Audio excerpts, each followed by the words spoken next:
Two young girls die in a tragic accident.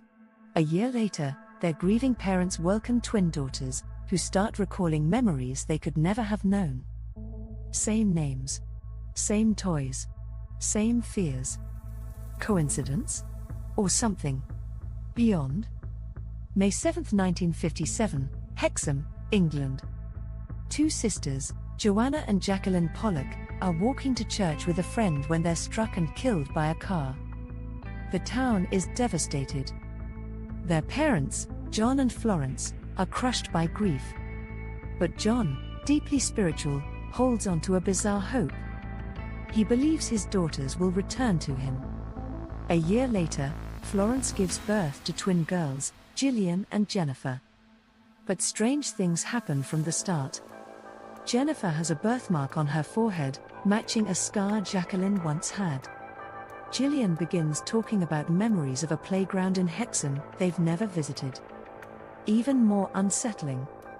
When given toys from their deceased sisters, the twins identify them by name, without ever being told.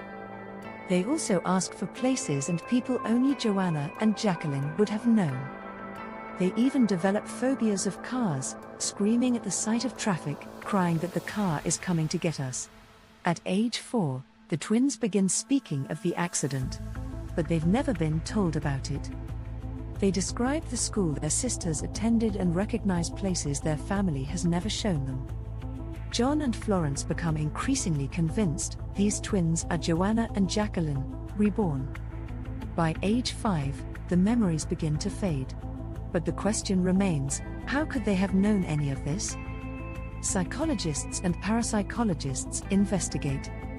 The most famous was Dr. Ian Stevenson, a respected psychiatrist from the University of Virginia. His conclusion? The Pollock twins were one of the strongest cases of reincarnation memory ever recorded.